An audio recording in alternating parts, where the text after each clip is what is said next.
The flash of cameras exploded the moment Alexander Sterling crossed the doors of the Grand Metropolitan Ballroom, and he offered that smile he had perfected over the years.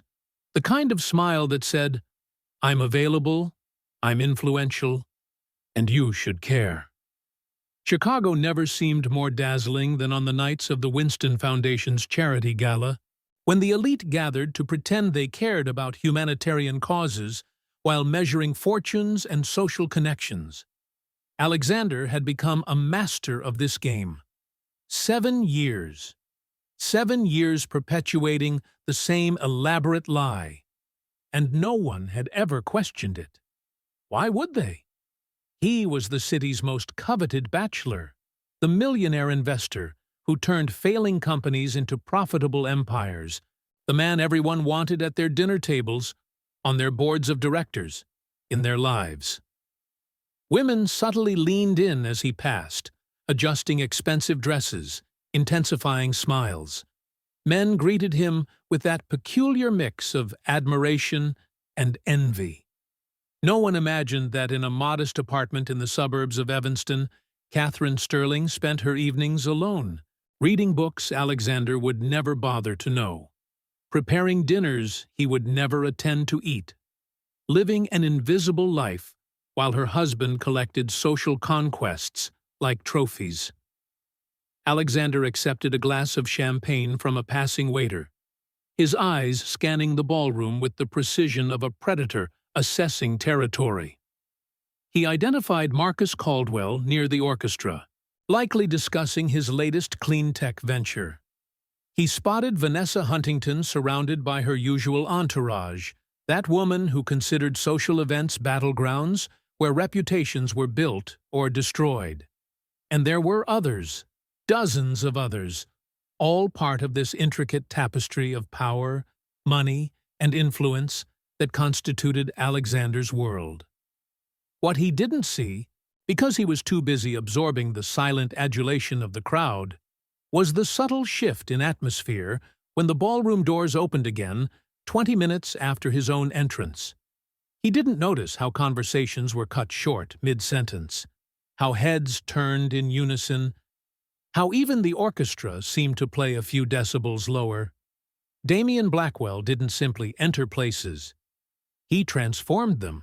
A true billionaire, not the kind of millionaire who needed to work to maintain appearances, Damian was the urban legend that people like Alexander aspired to become, but never would. His investments moved international markets. His endorsements made political careers.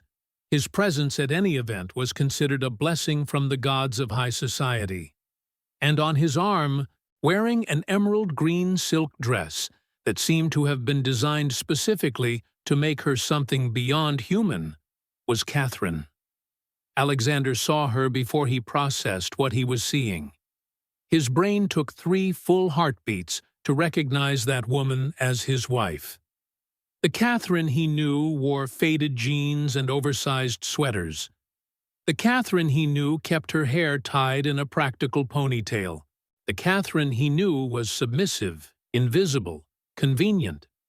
This Catherine had her hair down in sophisticated waves that cascaded over bare shoulders. This Catherine wore jewelry that probably cost more than Alexander's car. This Catherine smiled with a confidence he had never witnessed, her hand resting lightly on Damian Blackwell's arm, as if it belonged exactly there. Alexander's champagne seemed to lose all its flavor. His throat tightened. Around him, people began to whisper, and he knew with absolute certainty that these whispers were not of admiration for him. Catherine didn't look in his direction. Not once. She moved through the ballroom as if she had been born for those spaces, greeting people Alexander knew, conversing with a social ease he had never known she possessed. Damian remained attentive by her side, his hand occasionally touching her back in a proprietary gesture that made Alexander's stomach churn. Marcus Caldwell appeared beside Alexander, his eyes also fixed on the unlikely couple. "Did you know Blackwell was seeing someone?" he asked. his voice laced with genuine curiosity. Alexander forced his lips to move. "I don't concern myself with the love lives of other men." "She's stunning," Marcus continued, seemingly oblivious to Alexander's discomfort. "I heard she's an art restorer, worked on projects for the Art Institute of Chicago. Discreet, but brilliant. Exactly the kind of woman a man like Blackwell would choose." Art restorer. Alexander had no idea. When Catherine had mentioned wanting to go back to school, how many years ago, he had mumbled something non-committal while replying to emails on his phone. When she had spoken about getting a job, he had assumed it would be something temporary, insignificant. He had never asked for details, never shown interest. Vanessa Huntington materialized on the other side, her strong perfume preceding her by yards. "Alexander, darling, are you all right? You look like you've seen a ghost." He wanted to say he was seeing something worse than a ghost. He was seeing consequences. He was seeing the past and the present colliding in a way he had never planned for, never considered possible. "I'm perfectly fine," he replied, his voice sounding false even to his own ears. The orchestra stopped playing. The master of ceremonies ascended the small stage set up at one end of the ballroom, adjusting the microphone. It was time for the obligatory speeches, the tedious introductions of causes everyone would pretend to support. Alexander usually used these moments for discreet networking, moving along the edges of the crowd, building connections. Today, his feet felt glued to the floor. "We have the special honor," the master of ceremonies announced, his voice echoing through the sound system, "of having Damien Blackwell with us tonight. Mr. Blackwell, would you like to share a few words?" The crowd applauded enthusiastically. Damien nodded graciously, guiding Catherine with him towards the stage. She followed him without hesitation, her movements fluid, natural.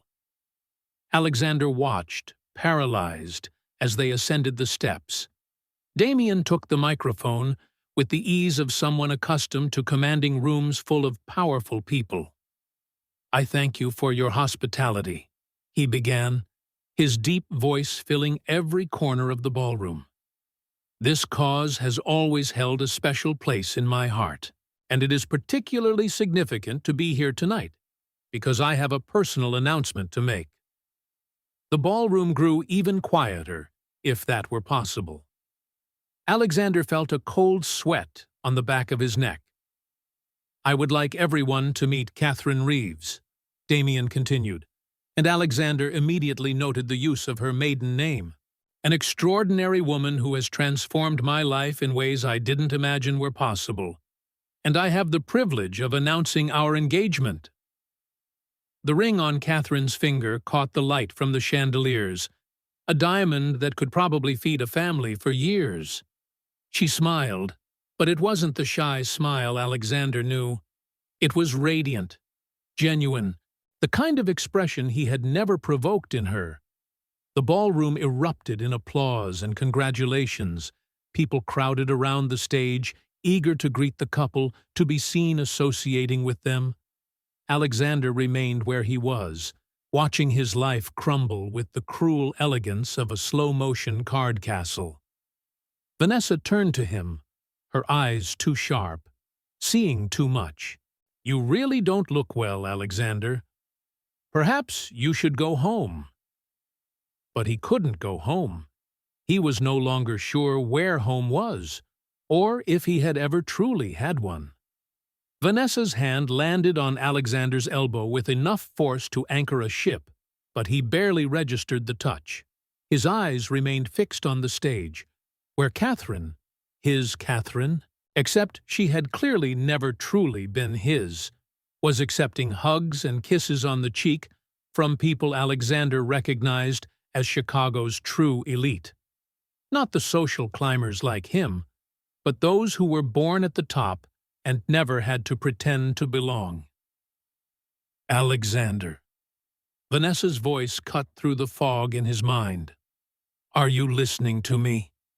I said you need to get out of here. Now." But his feet refused to obey basic commands. Marcus Caldwell had already drifted away, drawn by the irresistible gravity of the circle forming around Damien and Catherine. Alexander watched as even Victoria Ashford, the heiress to the hotel empire who generally didn't deign to acknowledge the existence of other women, embraced Catherine with genuine warmth. "Darling, you've been keeping wonderful secrets," Victoria said, loud enough for Alexander to hear from 10 feet away.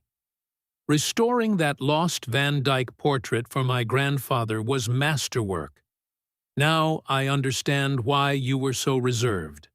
This man is a prize." Catherine laughed, and the sound pierced something fundamental in Alexander's chest. It was a laugh he didn't recognize, free of all the cautious restraint that had always characterized her interactions. When was the last time he had made her laugh? He couldn't remember. He couldn't remember making her happy in any way. "We need to go," Vanessa insisted, her voice low but urgent. "Whatever is happening here, you don't want to be present for it. Trust me." "You knew?" Alexander finally found his voice, hoarse and unrecognizable. "That she was married?" Vanessa hesitated for a fraction of a second too long.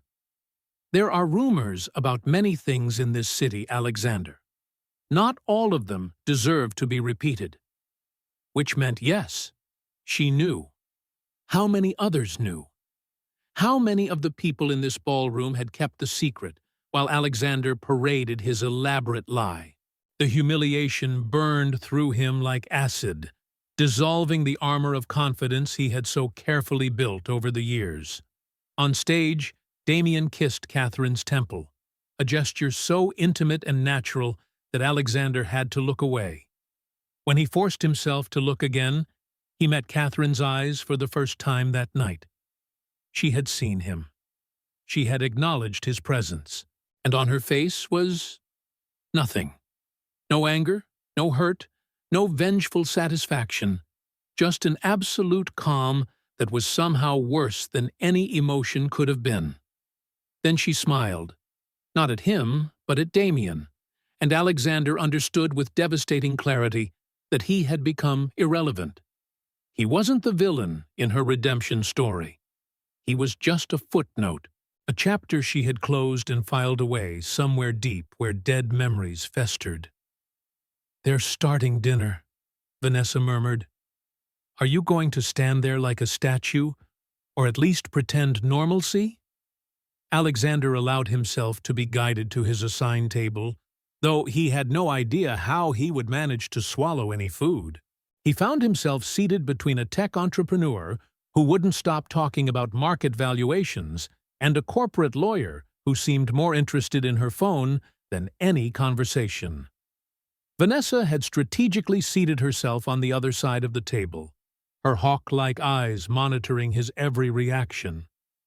Catherine and Damien were positioned at the head table, of course, next to the foundation president and his wife. Alexander had a perfect view of them if he wanted to torture himself by looking in that direction. And he found he couldn't stop looking. She was conversing animatedly with the woman next to her, her hands gesturing gracefully as she explained something that made the other woman laugh.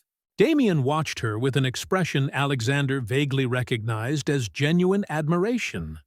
The kind of look he probably should have directed at his own wife at some point during their marriage.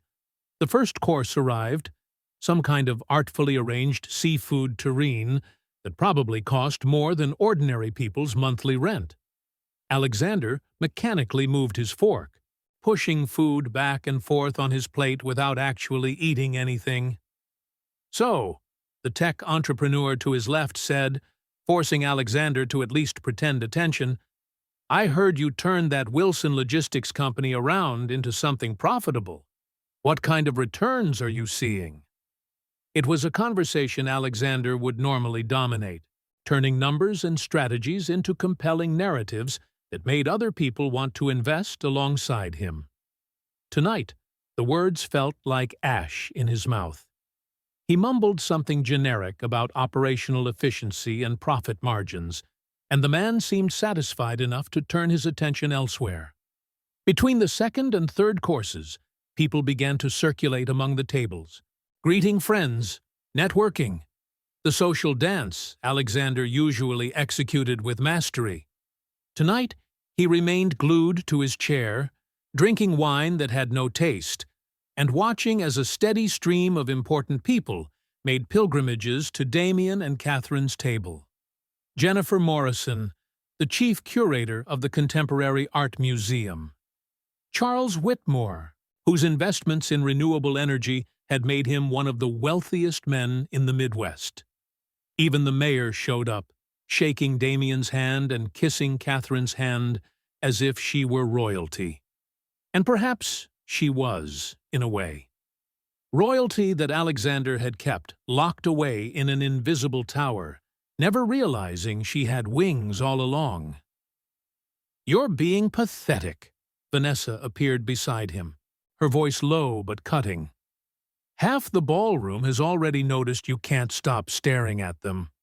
The other half will notice soon if you don't get a grip." "How did you know?" Alexander asked. "About her being married?" Vanessa sighed, pulling an empty chair next to him and sitting down with the practiced grace of someone who had spent their entire life at events like this. "Darling, I make it my business to know about people in this city, especially about people who try to remain invisible. It always raises interesting questions. And you never thought to mention it to me?" "Why?" Vanessa tilted her head, her diamond earrings catching the light. "It wasn't my story to tell. Besides, you clearly had some kind of arrangement. Who am I to judge the private agreements couples make?" Arrangement. The word tasted bitter. Is that what you'd call it? What else would you call it, Alexander? 7 years keeping a wife hidden while cultivating a reputation as an available bachelor? Either you're spectacularly cruel, or she agreed to it. And Catherine Reeves, excuse me, Sterling, I presume, doesn't strike me as the type of woman who would accept cruelty without reason. Alexander had no answer for that, because Vanessa was right. Catherine had never protested when he'd laid down the silent rules of their marriage. She had never demanded to attend his events. She had never questioned why he kept her separate from his entire professional and social life. He had assumed it was submission, perhaps even gratitude for him having pulled her out of her difficult situation back then. Now, watching her shine at the center of that ballroom, he was beginning to understand that perhaps it had never been submission. Perhaps it had been strategy. Dessert was served, some elaborate chocolate and raspberry confection that Alexander completely ignored. The master of ceremonies returned to the stage to announce the silent auction that would continue in the adjacent room, and people began to rise, stretching legs, refilling drinks, regrouping social alliances. Catherine rose gracefully, accepting the hand Damien offered. They moved towards the auction room, and Alexander found himself rising too, his feet following them without consulting his brain first. "Don't!" Vanessa warned, but he was already walking. He caught up to them near the double doors leading to the gallery where auction items were displayed. Catherine was examining something. A pair of opera tickets, he noticed distantly, when Alexander finally found the courage to speak. "Catherine." She turned slowly, and for the second time that night, her eyes met his. Damien remained by her side, his posture relaxed but attentive, like a predator who didn't perceive threats, but was ready to respond if necessary. "Alexander," Catherine said, and her tone was polite, distant, the kind of voice one would use with a casual acquaintance. "What a surprise to see you here." "We need to talk." The words came out with more urgency than he had intended. Talk? Catherine tilted her head slightly, genuinely confused. About what? About everything, he wanted to scream. About how he had been an idiot. About how he hadn't understood what he had. About how this couldn't possibly be happening.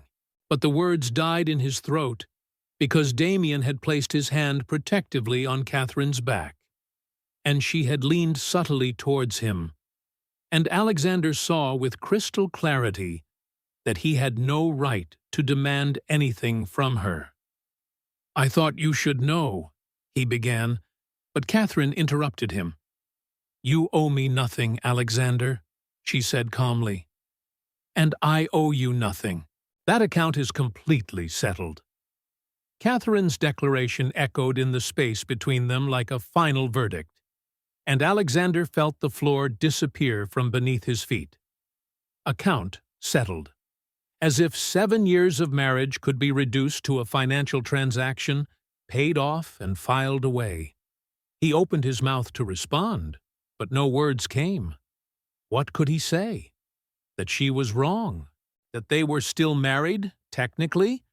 Legally? The words would sound pathetic, even to his own ears.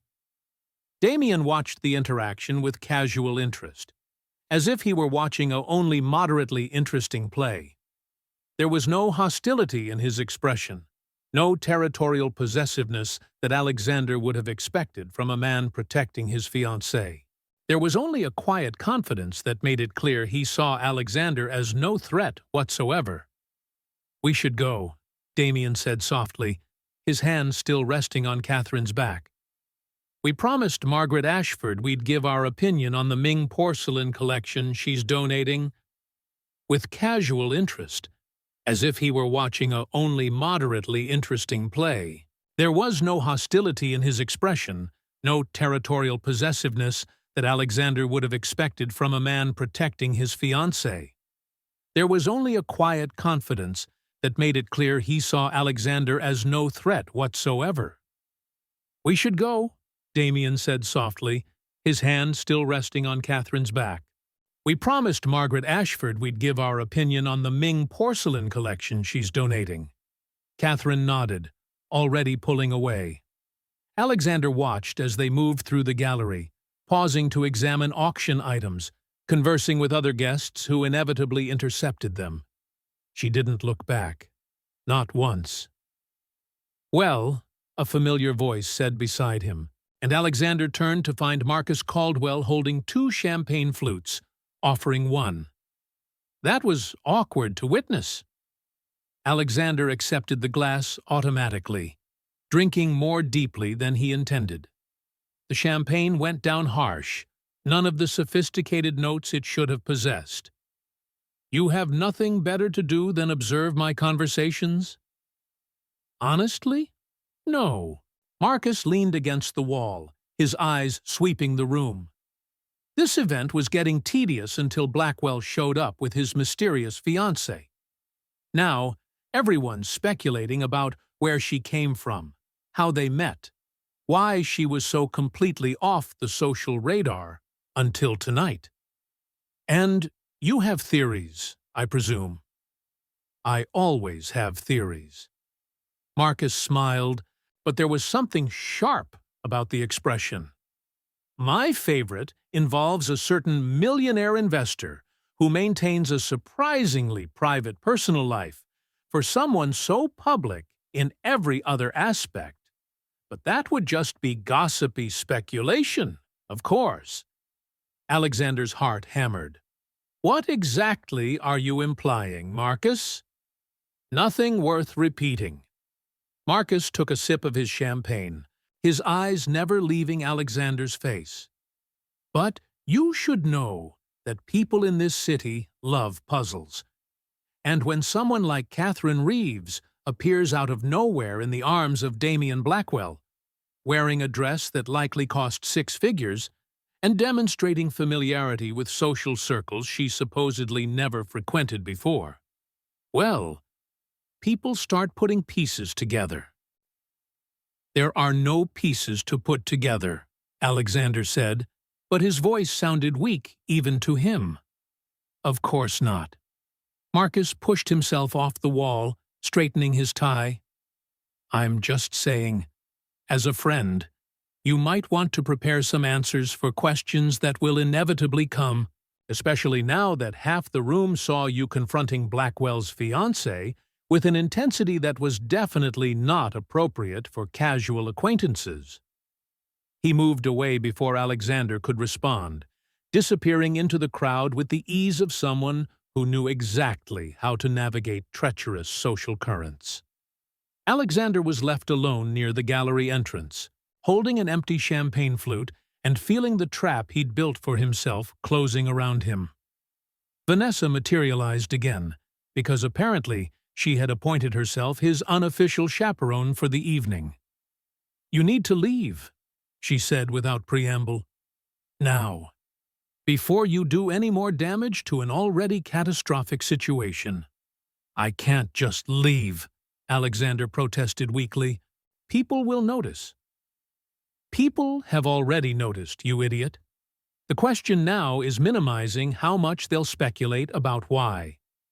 Vanessa took the empty glass from his hand, depositing it on a passing tray. "You have two options. You can stay and watch your ex-wife. Yes, Alexander, everyone will find out eventually. Continue to shine while you unravel in the shadows. Or you can leave now, with some semblance of dignity, and start damage control." Alexander looked across the gallery to where Catherine was laughing at something Damien had said, her head tilted back, exposing the elegant curve of her neck.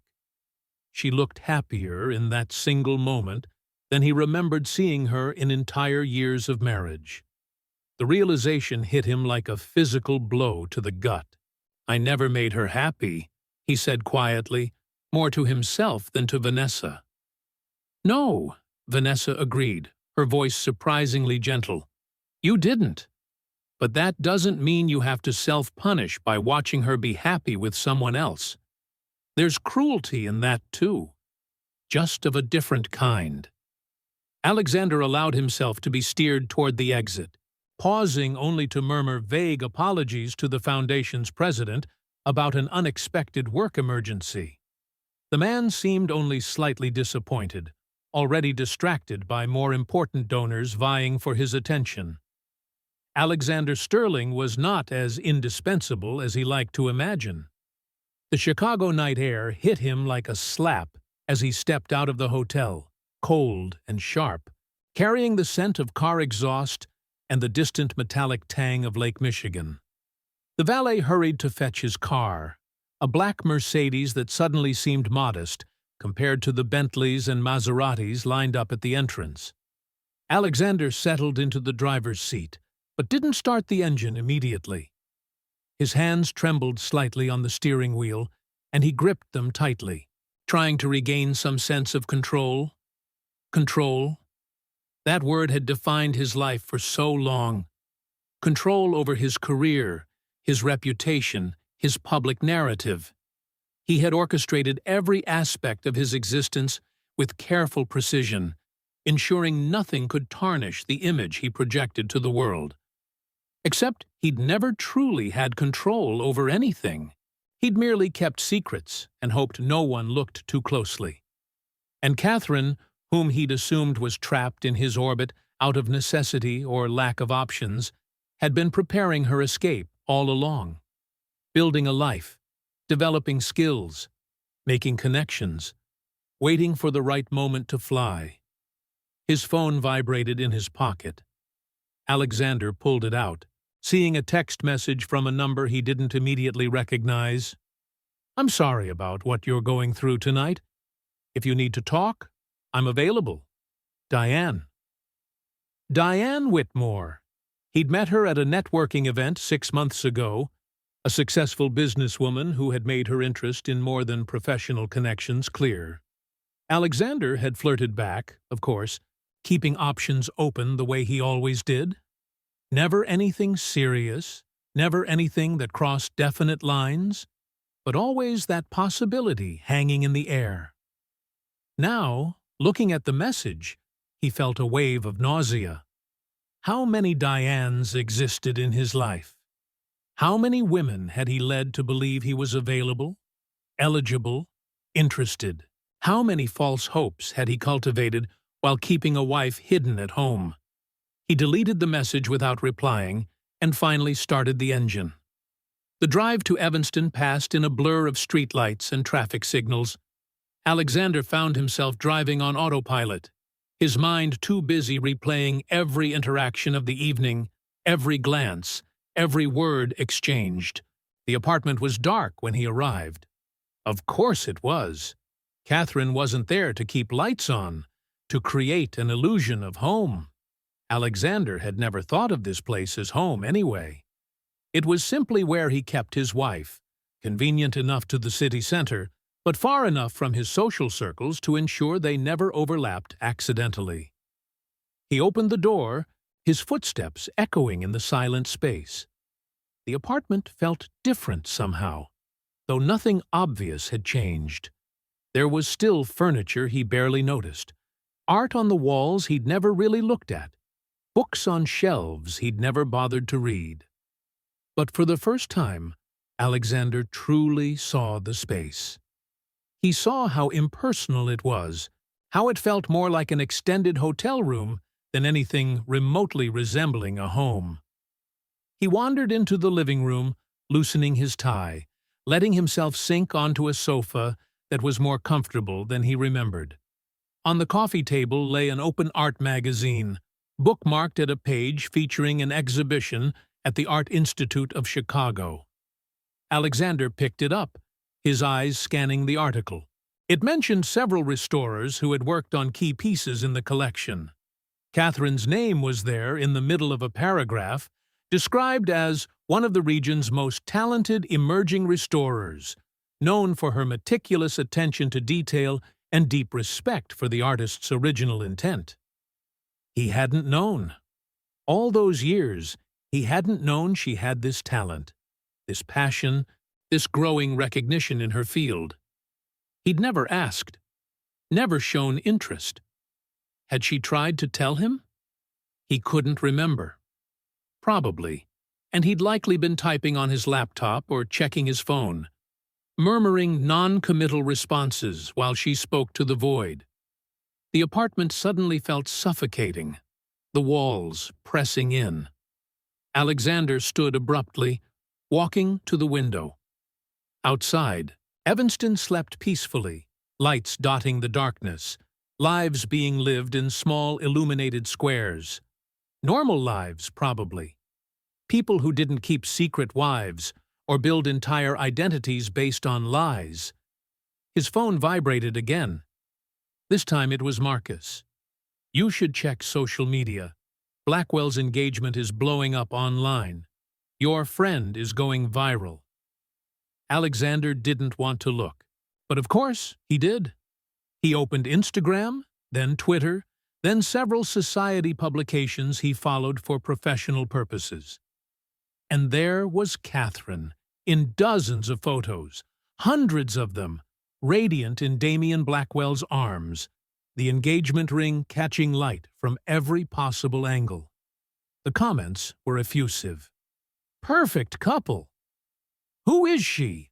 I need to know everything." Finally, Damien Blackwell has found his match. What a love story this must be. A love story. Alexander almost laughed, except there was nothing funny about it. They were right, probably. Damien looked at Catherine the way Alexander never had, with genuine interest, genuine admiration, genuine respect. He scrolled further down, finding posts from event guests, and then stopped at one in particular. It was from Jennifer Morrison, the museum curator, with the caption, "So wonderful to celebrate true love.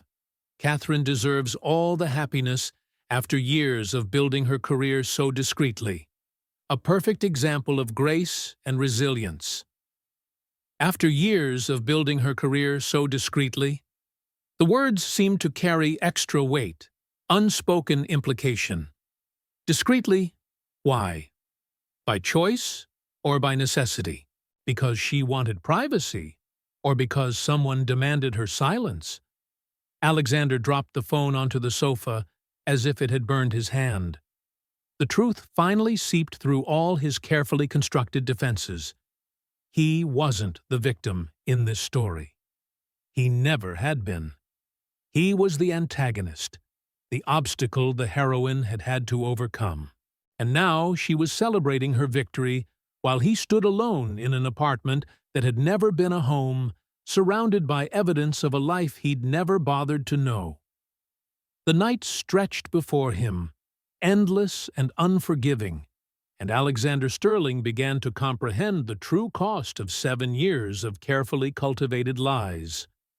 Morning light sliced through the apartment curtains like an accusation, ruthlessly illuminating every corner of the space Alexander now perceived as more mausoleum than home. He hadn't slept. He'd spent the pre-dawn hours alternating between obsessively checking social media, where Catherine and Damien's engagement continued to gain traction with the force of a runaway train, and pacing the apartment like a ghost haunting his own wasted life. His phone began to vibrate at 7 a.m. First, it was a message from his secretary, asking if he would be attending the board meeting at 9. Then Marcus, with a link to a Chicago Tribune article titled, "Billionaire Damien Blackwell Announces Surprise Engagement to Art Restorer Catherine Reeves." Alexander didn't need to click to know there were photos, quotes, speculation about the whirlwind romance that had supposedly swept the discreet art professional into the arms of one of Chicago's most powerful men. Whirlwind romance. As if Catherine had been discovered yesterday, a modern Cinderella rescued from obscurity. No one was questioning where she'd actually come from, what life she'd lived before emerging as Blackwell's fiancée. Not yet, but Marcus had been right. It was only a matter of time before someone started digging. Alexander finally forced himself to shower, to dress in a suit, to pretend this was just another normal workday. The man staring back at him from the bathroom mirror looked vaguely familiar, but fundamentally altered, as if some internal structure that had held his face in place had begun to crumble. There were lines around his eyes he didn't remember noticing before, a tension in his jaw that seemed permanent now. He arrived at the office at 8:30, hoping the routine might somehow restore a sense of normalcy. His secretary, Patricia, looked at him with an expression that could have been sympathy or morbid curiosity. He couldn't tell. She said nothing beyond her usual professional greeting, but she placed his coffee with extra care that suggested she knew something. The board meeting was refined torture. Alexander sat in his usual chair at the polished conference table, surrounded by men and women he'd known for years, people who respected his business acumen and sought his advice on strategic investments. They discussed profit margins and acquisition opportunities, and Alexander contributed when necessary, his voice sounding normal despite the chaos roaring inside his skull. But during the coffee break, as small groups formed near the side table, he overheard snippets of conversation that made his blood run cold. "Did you see the photos from the Winston Gala? Blackwell finally found someone worthy of him. Apparently, she works at the Art Institute. Very talented, very low-key. Exactly the kind of woman a man like him would need. I heard they met months ago through a restoration project he funded. Romance through art. It's almost poetic." Alexander gripped his coffee cup hard enough for his fingers to turn white. Romance through art. They had an entire narrative built, a clean, palatable origin story the public could consume and celebrate. And why wouldn't they believe it? It was plausible. It was romantic. It was far more pleasant than the sordid truth of a fraudulent marriage and a hidden wife. When the meeting resumed, Alexander realized he had completely lost the thread of the discussion. The CFO was presenting quarterly projections, numbers dancing on a screen that Alexander looked at but didn't process. His mind kept returning to Catherine, to the way she had looked at him last night with that devastating calm, to the words she had spoken. That account is completely settled. His assistant interrupted the meeting at 10:30, something she would never do unless it was urgent. "Mr. Sterling, apologies for the interruption, but there's a call I believe you should take. It's from the law firm Hartwell and Associates." Alexander felt his stomach plummet. Hartwell and Associates was one of Chicago's most prestigious firms, specializing in high-level corporate and family law. He murmured an apology to the board and followed Patricia to her office, closing the door before picking up the phone. "Alexander Sterling," he said, his voice firmer than he felt. "Mr. Sterling, my name is Richard Hartwell. I represent Catherine Sterling in legal matters pertaining to the dissolution of your marriage." Dissolution, not divorce. As if their marriage were a corporation being liquidated, assets divided, and liabilities settled. Alexander sank into his chair, staring out at the Chicago skyline through his floor-to-ceiling windows. "I understand. My client wishes to proceed with maximum discretion and efficiency," Hartwell continued, his tone professional but not hostile. "She is not seeking financial compensation beyond what was outlined in the prenuptial agreement you both signed. She simply wishes to finalize the legal end of your marriage as swiftly as possible." Prenuptial agreement. Alexander had to dig into his memory, back 7 years to when he and Catherine had married in a courthouse ceremony that lasted 15 minutes. There had been a prenuptial agreement, he vaguely recalled, something his lawyer had insisted on as standard precaution. He'd never truly read it, just signed where indicated, assuming it protected his assets should Catherine ever decide to leave him and demand his fortune. Now he wondered what else that document contained, what other protections or provisions he had blindly agreed to. "When would my client like to finalize this?" Alexander asked, each word feeling as if it were being wrenched from his throat with pliers. "Ideally, within the next 2 weeks.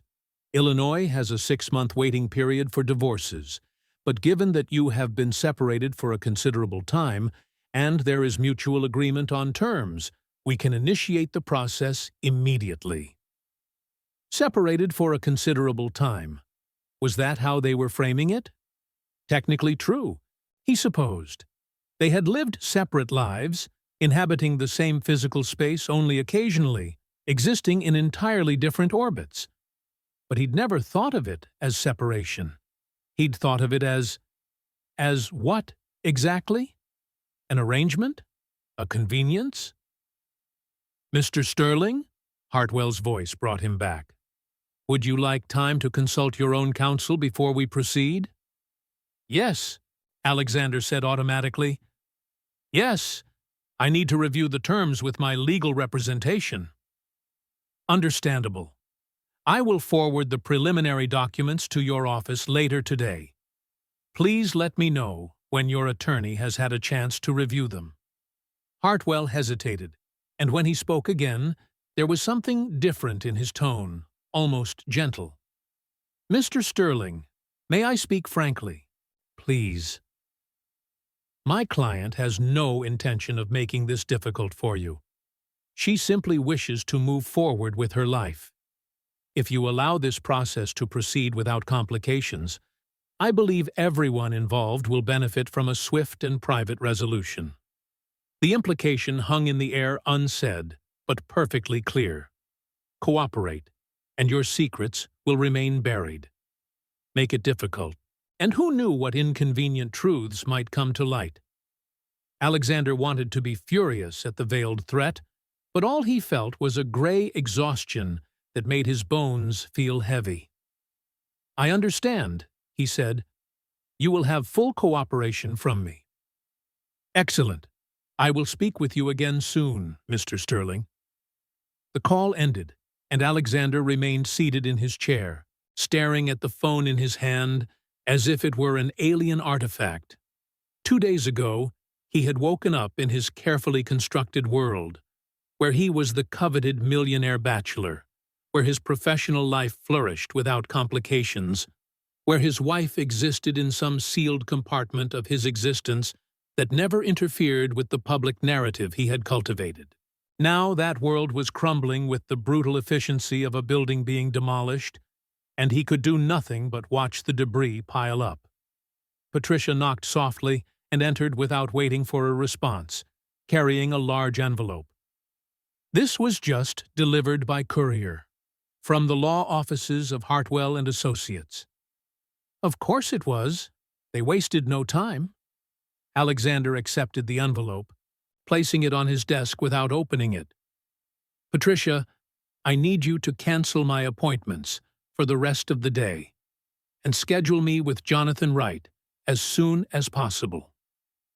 Jonathan Wright was his personal attorney, a man Alexander had used over the years for business contracts and a few minor legal matters. He had never imagined he would need him for a divorce, because he had never truly believed Catherine would leave him. How could she? He had given her a roof over her head, financial security, the freedom to pursue her interests without worrying about money. What more could a woman want? Everything, apparently. She wanted all the things he had never thought to offer: respect, public acknowledgement, genuine partnership, real love. And she had found someone willing to give those things, someone who didn't need to hide her like a shameful secret. Alexander finally opened the envelope, spreading documents across the surface of his desk. They were meticulously prepared, each clause clearly outlined, each term specified with legal precision. He flipped through the pages, his vision catching fragments. Separate property. No spousal support requested. Equitable division of joint assets. Then his eyes landed on a section near the end, a paragraph that made his blood run cold. The wife waives all rights to the husband's properties, investments, and financial assets, except for a one-time compensatory payment in the amount of $50,000, acknowledging 7 years of mutually agreed-upon maintenance of appearances. Mutually agreed-upon maintenance of appearances. There it was, in legal language, the acknowledgement of what his marriage truly was. Not a tacit understanding never discussed, but something that had apparently been formalized from the very beginning. Alexander turned back to the prenuptial agreement attached to the documents, actually reading it for the first time. The language was careful, likely drafted by some sharp lawyer Catherine had consulted before the wedding. It spoke of separate living arrangements, and independent professional spheres, and mutual privacy in personal matters. It read almost like a business contract, outlining expectations and compensations, and there, on the last page, were both signatures. His, scrawled carelessly, as if he were signing any routine paperwork, and hers, firm and deliberate. She knew. From day one, Catherine had understood exactly what she was getting into, and she had agreed to it, not out of naivete or desperation, but as a strategic decision. He had thought he was using her as a convenient wife while maintaining his coveted bachelor life. But she had been using him too, for time, for resources, for the cover she needed while she built something real, something of her own. And now that she no longer needed him, she was discarding him with the same transactional efficiency that had characterized their entire marriage from the start. Alexander's phone rang again, this time displaying Vanessa's name on the screen. He considered ignoring it, but she would likely just keep calling. He answered. "Did you see the post this morning?" Vanessa said without preamble. "No." "Well, you should have. There's a lovely feature on Blackwell's engagement, including photos from the gala and a brief bio of Catherine. Apparently, she got her master's in art conservation from Northwestern, worked on several high-profile pieces in museums across the Midwest, and is known for being intensely private about her personal life. The general consensus is that Blackwell is a lucky man to have found someone so talented and modest. Vanessa, if you've called to rub salt in open wounds, I called to alert you, you idiot, that you have approximately 48 hours before someone starts actually digging into Catherine Reeves's past and discovers she used to be Catherine Sterling. And when that happens, all the beautiful people who were celebrating her fairy tale last night are going to turn into ravenous piranhas, wanting to know why a supposedly single millionaire was secretly married for 7 years. The reality of the situation finally penetrated fully through Alexander's shock and denial. Vanessa was right. This wouldn't end with a quiet, discreet divorce. Eventually, inevitably, the truth would emerge. And when it did, it wouldn't destroy Catherine. She was protected now by Damian Blackwell's shield, her narrative already established as the talented woman who kept her life private until she found the right man.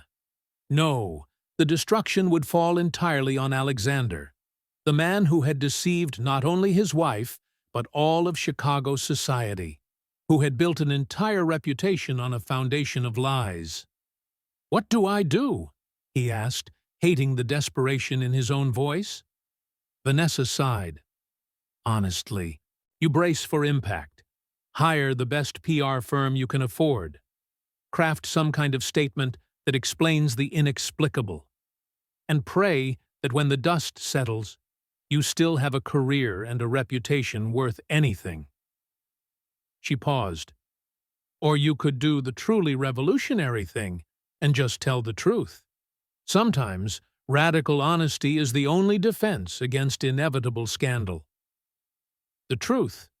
Alexander wasn't even sure he knew what truth was anymore. Only that he had wasted S. Jonathan Wright's office occupied the 23rd floor of a glass building in Chicago's financial loop, with views stretching all the way to Lake Michigan. Alexander had been there countless times over the years, always for matters that made him feel powerful and in control.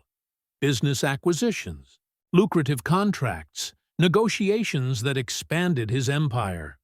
Today, sitting in a leather armchair before Jonathan's mahogany desk, he felt like a defendant awaiting sentencing. Jonathan was a meticulous man in his early 50s, with perfectly coiffed gray hair and reading glasses he constantly adjusted as he examined documents. He had spent the last hour poring over the divorce papers Catherine had submitted, his expression remaining carefully neutral as he absorbed every clause, every term, every legal implication. Finally, Jonathan removed his glasses and looked directly at Alexander. "Well, I have to admit that in 27 years of practicing family law, I've never seen anything quite like this. Is that good or bad?" Alexander asked, though he already knew the answer from the lawyer's expression. "It's complex." Jonathan leaned back in his chair, lacing his fingers together. "Technically, your wife is being extraordinarily generous. She's not asking for spousal support, she's not laying claim to your properties or investments, and she's willing to accept a nominal sum of compensation that is frankly a fraction of what she could argue she deserves after 7 years of marriage. So what's the problem?" "The problem, Alexander, is the language of this prenuptial agreement." Jonathan tapped the papers with his fingers. "It essentially documents that your marriage was, from the outset, a transactional arrangement with clearly defined parameters. Mutually agreed upon appearances. That phrase, in particular, suggests you both consciously agreed to present a false reality to the outside world." Alexander felt his throat tighten. "And that's illegal?" "Not necessarily illegal, but potentially problematic if certain details become public. You represent investors. You sit on corporate boards. You've built a reputation based on integrity and transparency in business. If it comes out that you maintained a significant deception in your personal life for 7 years, people may question what other truths you might be manipulating. The word manipulating echoed in Alexander's mind like a death knell, because that's what he had done, hadn't he? Manipulated perceptions, built an entire persona on carefully maintained falsehoods, used his supposed single status as a tool for networking and social leverage. Jonathan, be frank with me.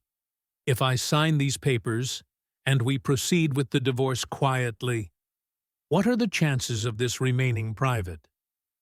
The lawyer hesitated, which was answer enough. But he elaborated anyway. Under normal circumstances, I'd say reasonable.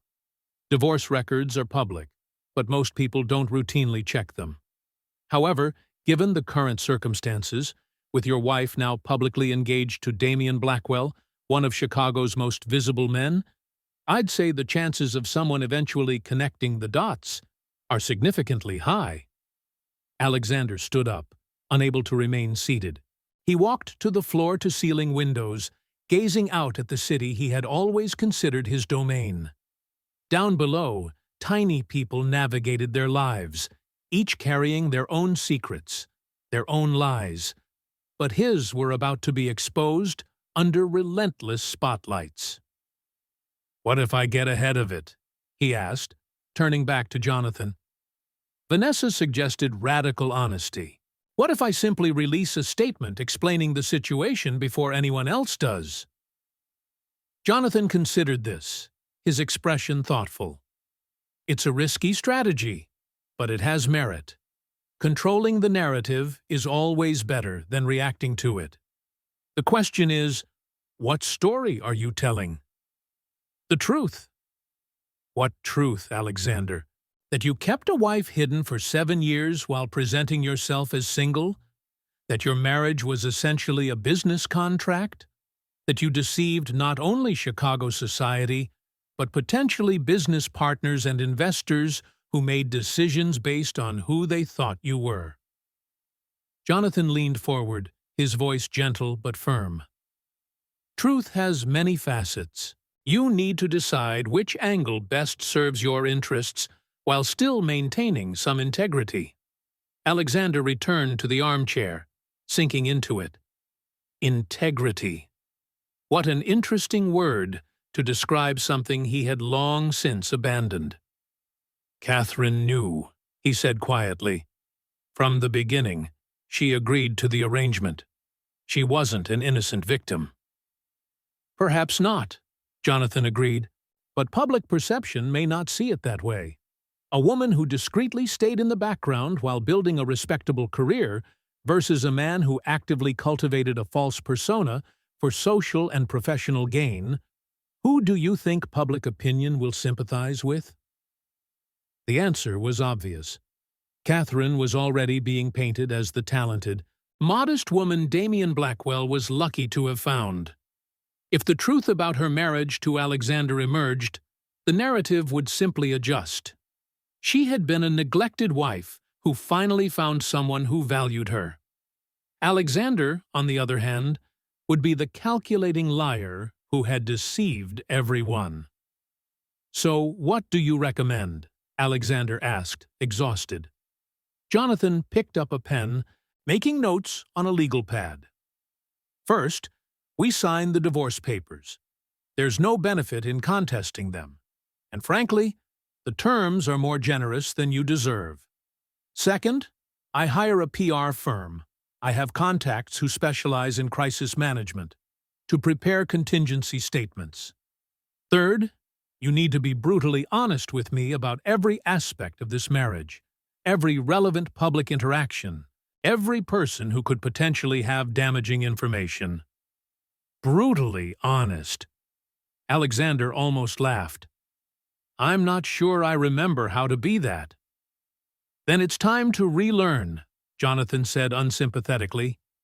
"Because when this blows up, and it will blow up, Alexander, make no mistake about that, your only defense will be genuine contrition and complete transparency."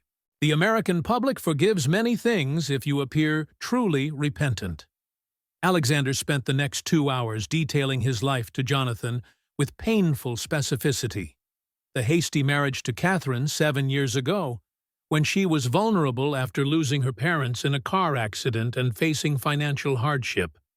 How he had offered stability in exchange for discretion, an arrangement that benefited both. She gained security. He maintained the social flexibility his business required. How over the years, this arrangement had solidified into a pattern where they barely interacted, living parallel lives that rarely intersected. When he finished, he felt hollowed out, as if he had poured out something essential and could not get it back. Jonathan had continued to take meticulous notes, occasionally asking clarifying questions, his expression remaining professionally neutral. "All right," Jonathan finally said, putting his pen down. "Here's how we'll proceed. I will draft a statement that frames your marriage as an error in judgment during a difficult period for both of you, that you maintained mutual privacy regarding personal arrangements, and that you acknowledge this approach was flawed. We will emphasize that Catherine was always free to pursue her career and that you respect her decision to move on. We will omit specific details about the prenuptial agreement. There's no need to volunteer information that makes this seem even more transactional. And what about my businesses, my investors? You will need to proactively reach out to key stakeholders.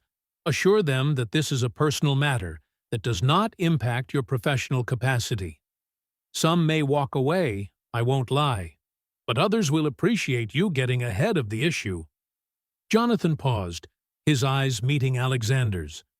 "You need to understand, though, that your life, as you knew it, is over.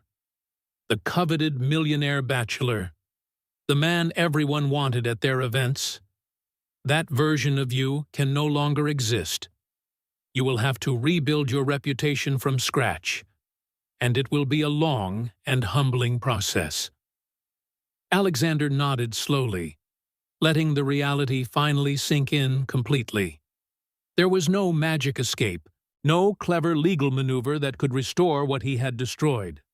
There were only the consequences of his choices, stretching out before him like an endless desert he would have to traverse alone. His phone vibrated in his breast pocket. A message from Marcus. "Need to talk? Urgent?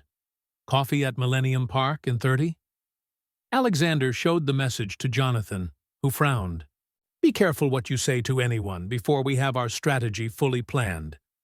If Caldwell is fishing for information, don't give him anything he can use." "Marcus isn't like that," Alexander protested, though he wasn't sure he believed his own words. In this city, everyone was like that when they smelled blood in the water. 25 minutes later, Alexander was sitting on a bench near the Cloud Gate, watching tourists take selfies with the bean sculpture as he waited for Marcus to appear. The day was surprisingly warm for early spring, the sun filtering through the still bare trees, casting shadows in patterns on the pavement. Marcus appeared wearing jeans and a cashmere sweater, far more casual than Alexander was accustomed to seeing him in business settings. He carried 2 coffees, offering one to Alexander before sitting down beside him. "You look terrible," Marcus observed bluntly. "Thanks. Very comforting." Marcus took a sip of his coffee, his eyes following a mother chasing a small child across the grass. "Alexander, how long have we known each other?" 6 years. 7. 7 years. And in that time, I've always respected your boundaries. You didn't talk about your personal life. I didn't ask. It worked. Marcus turned to look at him directly. "But now I need to ask, and I need you to be honest with me. Catherine Reeves, Catherine Sterling, is she your wife?" Alexander's heart stopped. "How did you—" "Because I'm not an idiot, and because I pay people to do deep dives before making significant investments." Marcus sighed. "When Blackwell announced the engagement, something struck me as off. Catherine Reeves appeared out of nowhere about 5 years ago. No prior public history beyond educational records. So I had my team dig deeper. It took less than 24 hours to find the marriage certificate. Alexander closed his eyes, feeling the last defenses he had built crumble. Who else knows?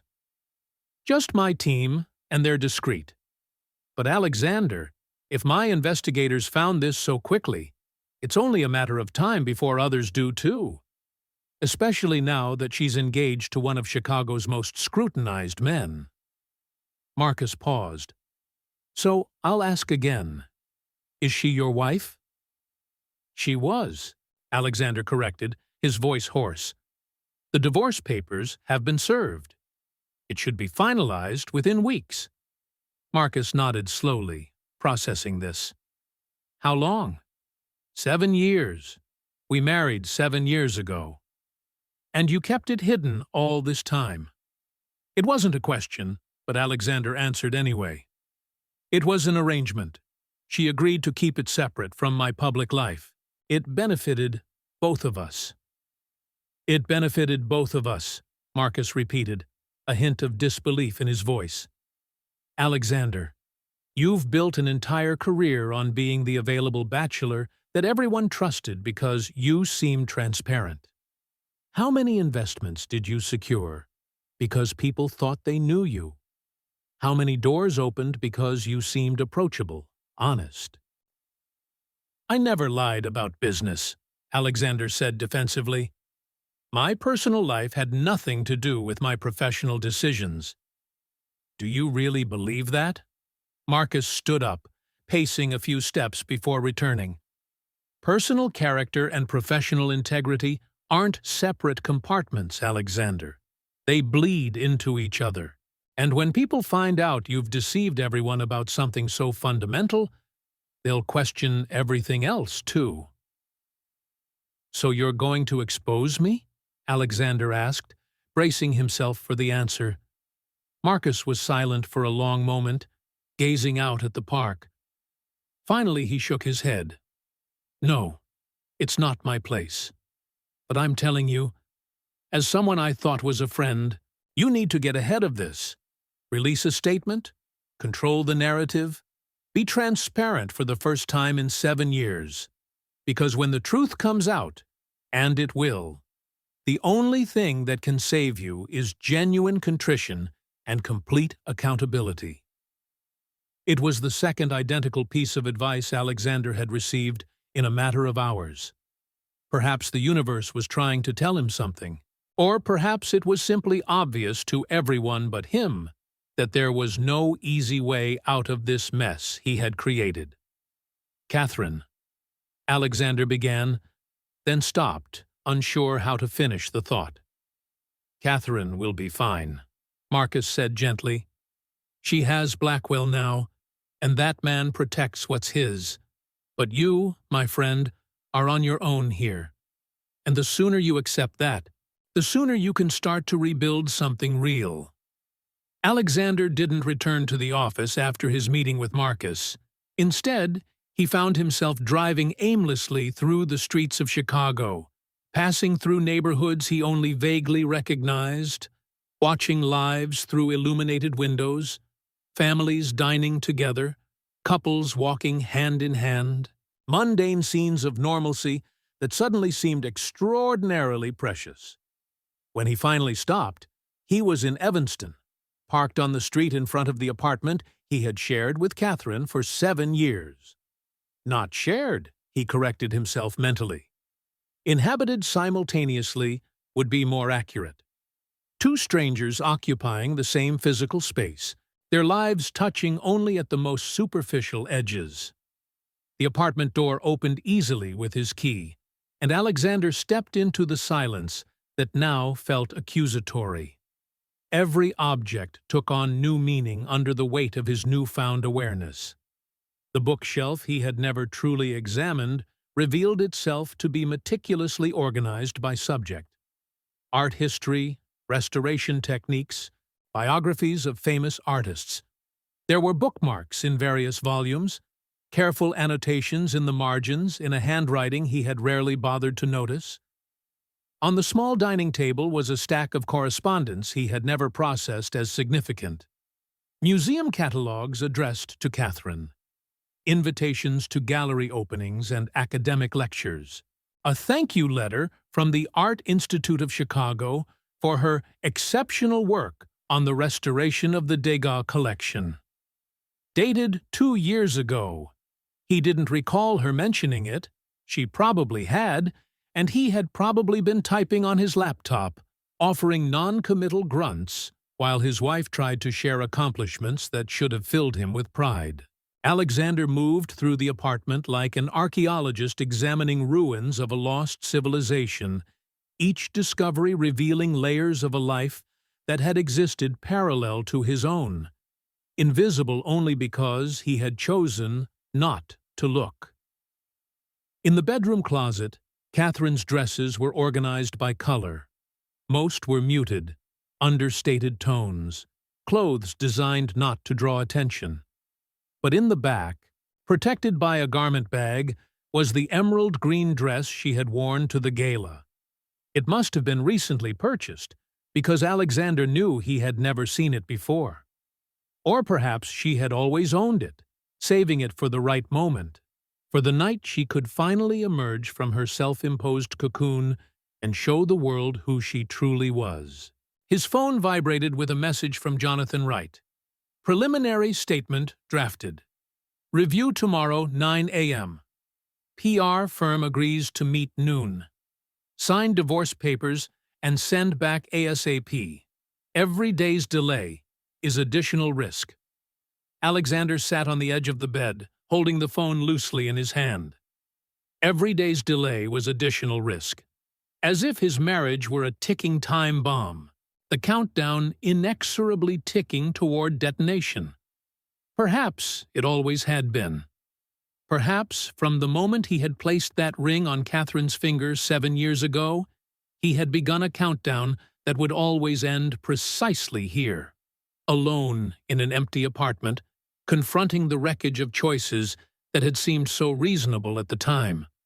He remembered that day with startling clarity, considering how much more he had tried to forget over the years. Catherine had been 24, having just lost both her parents in a head-on collision on Interstate 90. With no other close relatives, she faced not only grief, but financial ruin. Her parents had lacked adequate life insurance, and medical debts from years of her mother's cancer treatments had consumed their savings. Catherine was on the verge of dropping out of grad school, on the verge of losing everything she had worked to build. Alexander had met her at an art exhibition where he was networking, and she was working temporarily as a curatorial assistant. He had recognized her vulnerability immediately, that particular quality of someone trying to maintain dignity while the world fell apart. And he had made a proposal that at the time had seemed mutually beneficial, a marriage of convenience.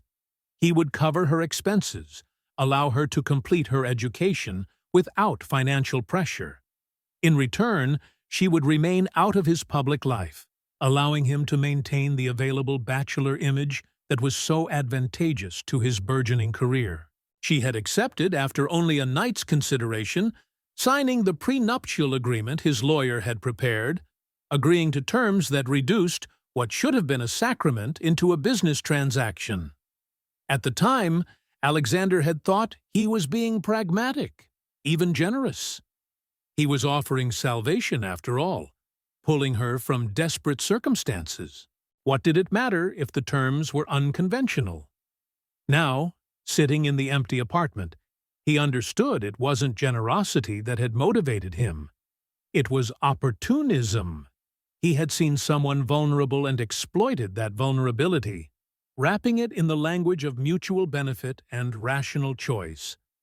Catherine had agreed because she had no better options, not because she genuinely wanted to live as the invisible wife of a man who treated her as a necessary inconvenience. And for 7 years, she had honored the terms of that Faustian bargain.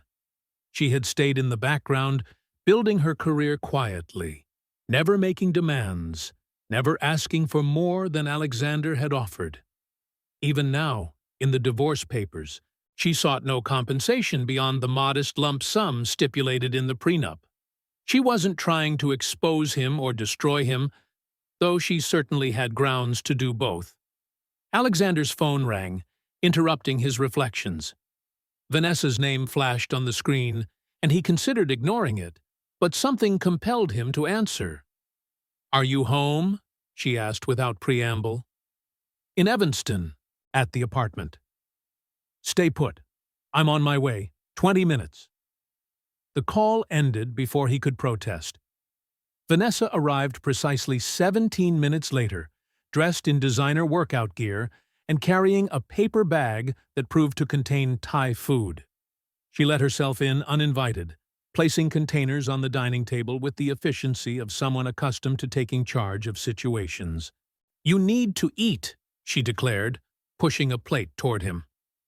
"And then you need to listen to me very carefully, because I'm going to tell you some hard truths that nobody else will have the courage to say." Alexander accepted the plate mechanically, but didn't touch the food. "Vanessa, I'm really not interested in my opinion." Tough. "Is?" She served herself a generous portion of pad thai before sitting down on the other side of the table.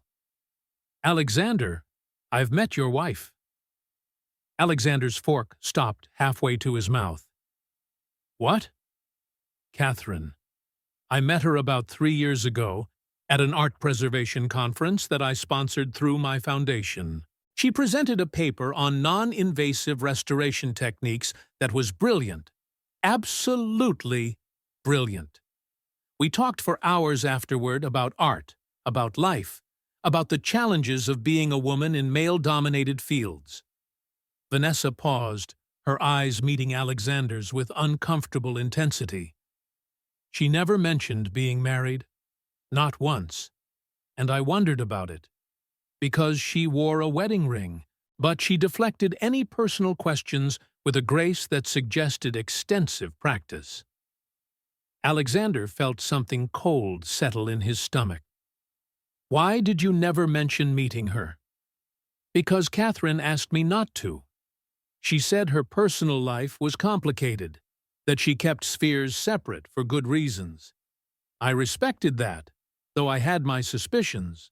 Vanessa took a sip of water before continuing. "After the conference, we began corresponding occasionally. Nothing frequent, but enough that I recognized real quality when I saw it. Catherine is extraordinarily talented, Alexander. And not just in her work. She's kind, thoughtful, the sort of person who remembers details about others' lives and follows up. Exactly the kind of woman a smart man would build a life with." "I didn't know her," Alexander said in a low voice. "All these years living in the same space, and I had no idea who she really was." "No, you had an idea. You chose not to look." Vanessa's correction was gentle but unsparing. "There's a difference between ignorance and willful neglect. You could have asked questions. You could have shown interest. You could have treated your marriage as something more than a convenient legal fiction. But you didn't, because that would have required seeing Catherine as a real person, and that would have complicated the comfortable arrangement you had built." The words landed like physical blows, mostly because they were undeniably true. Alexander finally put his fork down, unable to even feign interest in food. "What did she seem like when you met her?" Vanessa considered the question. "Contained, guarded, like someone accustomed to taking up as little space as possible. But also resilient, determined. I sensed even then that she was waiting for something, though I didn't know what." She paused. "Now I realize she was waiting until she was strong enough to leave. She used these years you thought you had her trapped in, Alexander. She used them to build exactly the kind of life and reputation that would make her attractive to someone like Damian Blackwell. So it was all calculated from the beginning?" She always planned this? I think she planned to survive, Vanessa corrected, and eventually to thrive. You gave her stability when she desperately needed it, and she honored the terms of your agreement while using that time to transform herself into the person she wanted to be. There's nothing sinister about that, Alexander. Just pragmatism meeting pragmatism. Alexander stood up, unable to remain seated any longer. He walked to the window, looking out at the quiet street below. "Does Damien love her?" he asked, surprising himself with the question. "Honestly, I don't know. But he respects her, which may be more important. And she clearly respects him too." Vanessa joined him at the window, her voice softening slightly. "Alexander, you need to make peace with the fact that you've lost something you never properly appreciated until it was gone. There's no undoing it. There's only learning from it and doing better in the future." "If there is a future," Alexander said bitterly, "once the truth comes out, my reputation will be destroyed." "Perhaps. Or perhaps you'll build a new reputation, one based on who you really are, instead of who you pretended to be." Vanessa touched his arm lightly. "But that only works if you are genuinely different this time. If all you've learned from this is how to hide secrets better, then you deserve everything that's coming." They stood in silence for a long moment, watching the shadows lengthen on the street as the afternoon bled into evening. Finally, Vanessa gathered her belongings, preparing to leave. "One last thing," she said at the door. "Catherine deserves to be happy. If you ever genuinely cared for her, even vaguely, you will let her go without causing further harm. You will sign the papers, issue a polite statement, and gracefully disappear from her life. It's the least you can do after 7 years of taking her for granted." After Vanessa left, Alexander returned to the dining table where the divorce papers still lay scattered. He picked up a pen, hovering over the signature line, and realized his hands were shaking. Not from fear or anger, but from something closer to relief. Because signing these papers meant finally stopping the pretense. Finally admitting that his marriage had been a sham from the beginning, that he had failed in every way that mattered. That Catherine deserved the liberation he should have offered years ago.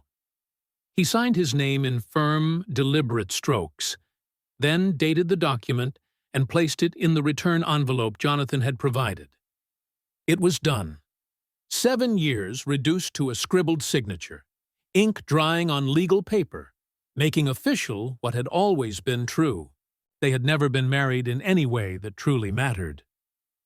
Alexander slept in the apartment that night, perhaps for the last time. Tomorrow he would deliver the signed papers.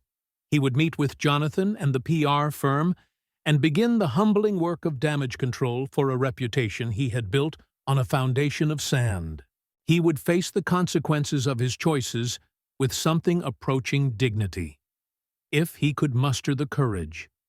But tonight, he simply stood in the darkness of an apartment that had never been a home, listening to distant city sounds through thin walls, and wondered how many other lives he had wasted over the years by chasing the image of success instead of real substance.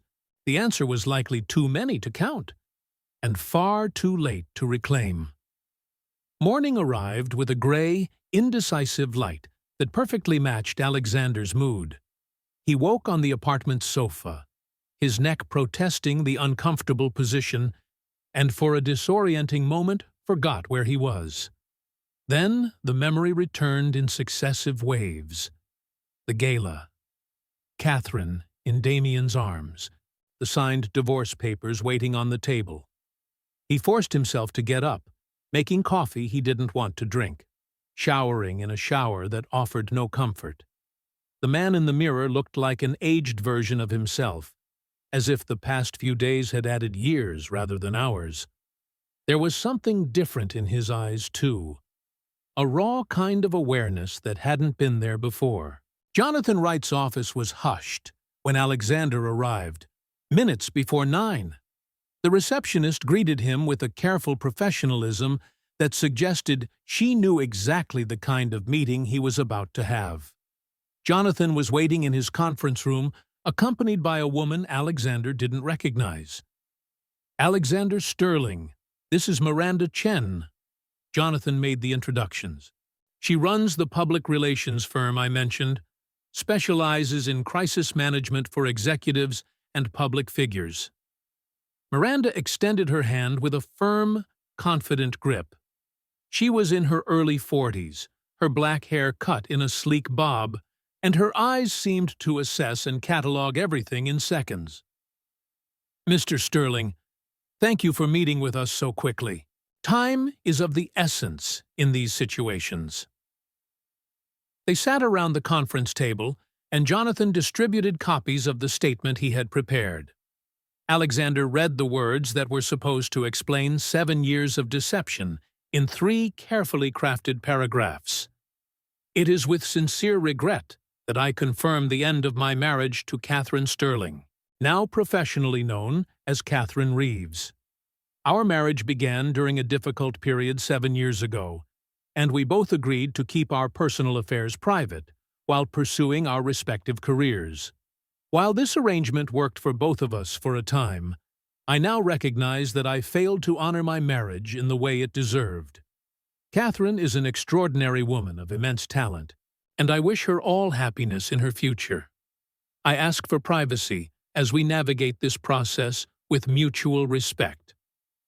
"It's too generic," Alexander said, setting the paper aside. "It doesn't really explain anything." "Exactly," Miranda replied. "Because the more you explain, the more questions arise. The key here is to acknowledge error without providing specific details that can be used against you." She leaned forward, her fingers interlaced. "Mr. Sterling, my job is to protect your reputation as much as possible. But I need to be clear. There is no scenario where you walk away from this without significant damage. The question is to minimize the impact and create a path for eventual rehabilitation." "How long?" Alexander asked. "For rehabilitation?" Miranda exchanged a look with Jonathan. "Honestly, years. Perhaps never completely, depending on how the story unfolds publicly. But if you follow our strategy rigorously, you can eventually rebuild some credibility." The word "eventually" hung in the air like a prison sentence. Alexander thought of his career, the companies on whose boards he served, the investors who trusted him with their money. How many would remain loyal once the truth emerged? Likely few, if any. "When should the statement be released?" he asked. "This afternoon," Miranda said without hesitation. "Every hour that passes increases the chance of someone else discovering it and controlling the narrative. We need to get ahead of it." Alexander nodded slowly.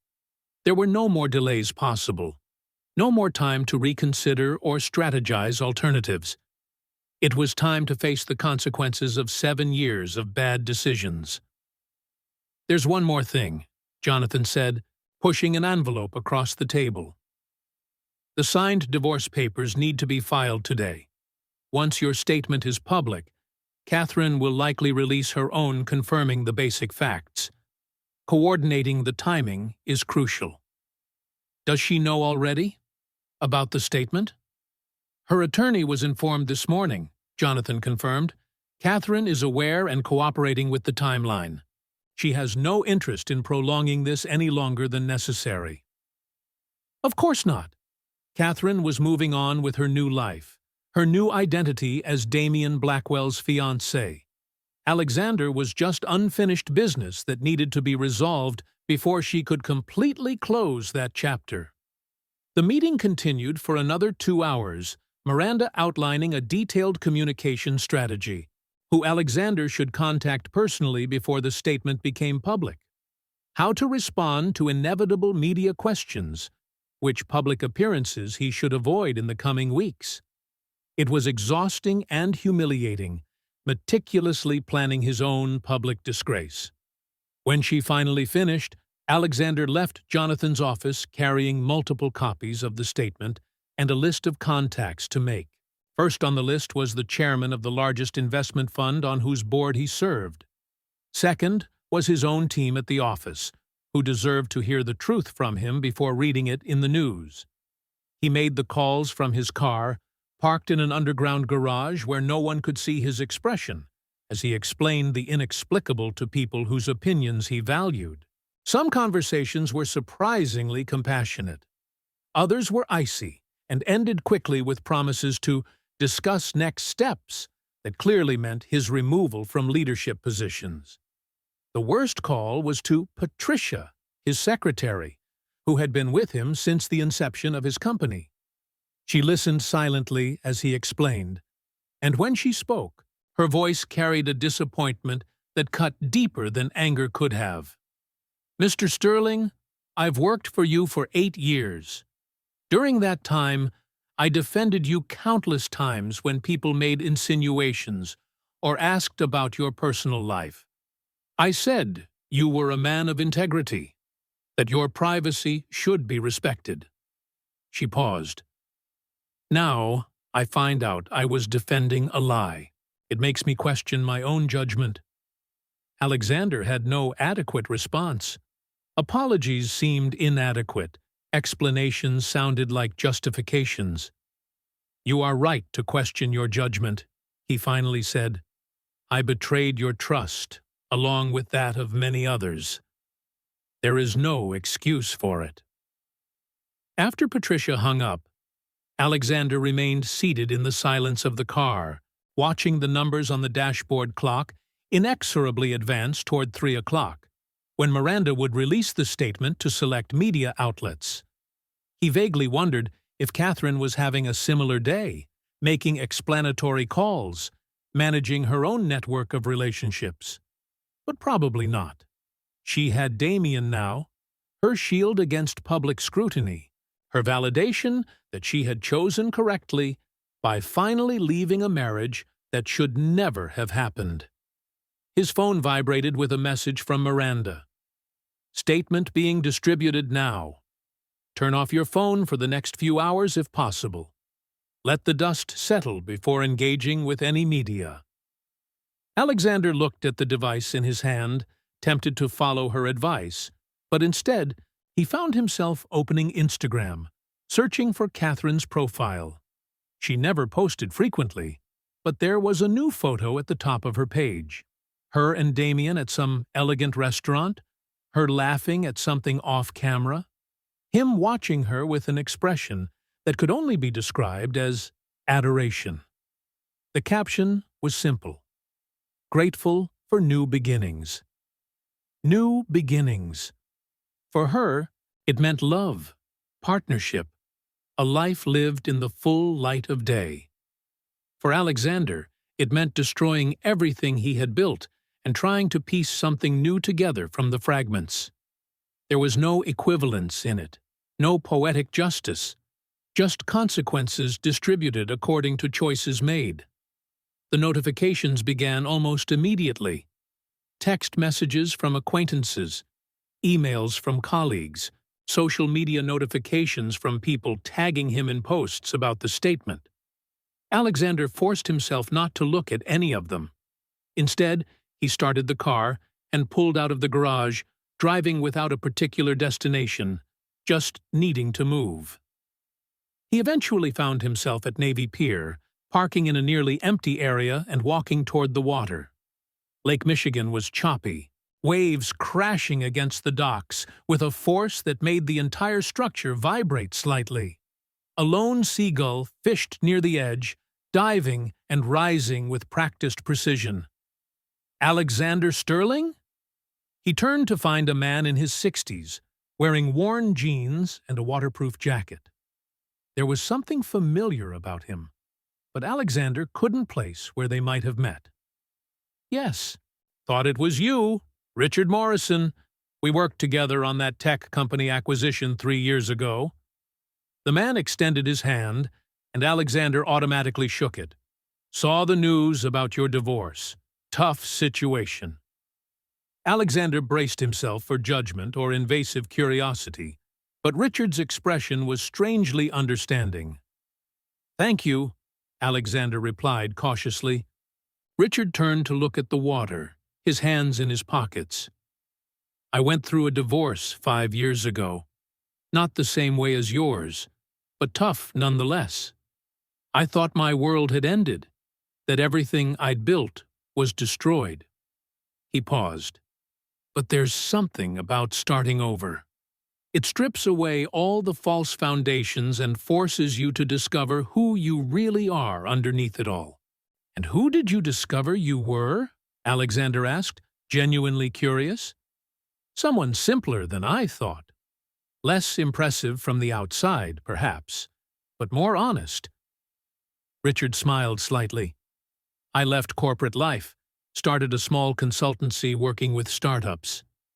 I make a quarter of what I used to, but I sleep better at night." They stood in silence for a moment, watching the seagull make another successful dive. Then Richard clapped him lightly on the shoulder. "Whatever you did, Sterling, you'll survive it. Just don't make the mistake of trying to rebuild exactly what you had before. Use this as a chance to build something better." He walked away before Alexander could respond, leaving him alone again with his thoughts and the sound of the waves. Build something better. The concept seemed simultaneously impossible and tempting. Alexander had no idea what better might mean in the context of his life, but for the first time in days, he felt the slightest flicker of something that wasn't entirely despair. His phone vibrated again, this time a call from Vanessa. He answered. "I thought you were going to turn off your phone," she said without preamble. "I should have. The statement is circulating. Response so far is mixed. Some people are being understanding, others not. But Alexander, there's something you need to know." Catherine released her own statement 15 minutes ago. Alexander's heart leaped. "What did she say?" "Hold on, I'll read it to you." He heard Vanessa rustling with her phone. "Here it is. I confirm that Alexander Sterling and I were married for 7 years, in an arrangement that worked for both of us during that time. He provided me with stability when I desperately needed it, and I am grateful for that. Our paths diverged naturally, and we have amicably ended our marriage. I wish him well as we both move forward with our separate lives. I will make no further comment on this private matter." Alexander felt something in his chest loosen slightly. Catherine could have destroyed him. She could have painted herself as the victim, exposed every unpleasant detail of their marriage, used public sympathy to her advantage. Instead, she had offered a grace he didn't deserve, protecting him even as she freed herself. "She's kinder than you deserve," Vanessa said softly, echoing his thoughts. "I know." Alexander watched the seagull finally fly away, disappearing against the gray sky. "Vanessa, how do I fix this? How do I become someone better than I was?" "You start by being honest, not just with others, but with yourself. And then you do the work, day after day, of actually being that honest person even when it's hard, even when lying would be easier." She paused. "And you stop trying to control how everyone perceives you. Let your actions speak, and accept that some people will never forgive. That's okay. You don't need everyone's approval." After the call ended, Alexander remained at Navy Pier for another hour, watching the day slowly turn into night. The city began to light up, thousands of tiny points of brilliance piercing the growing darkness. Somewhere in all that vastness was Catherine, likely with Damien, building the life she deserved. And somewhere was Alexander's future, uncertain and daunting, but for the first time in years, potentially real. He finally returned to his car, but he didn't drive to Evanston. Instead, he went to his downtown apartment, the place where he had lived before marrying Catherine, the space he had kept all these years as his true home, while treating the Evanston apartment as little more than storage. It was time to consolidate his life, stop living split between multiple identities. The downtown apartment was exactly as he remembered it, immaculate and impersonal, decorated by a professional designer who had created a beautiful but soulless space. Alexander walked through the rooms, truly seeing them for the first time. There was nothing here that spoke of who he was, no personal objects or individual touches. It was a set, not a home. Perhaps it was time to change that too. Perhaps rebuilding meant starting with physical spaces before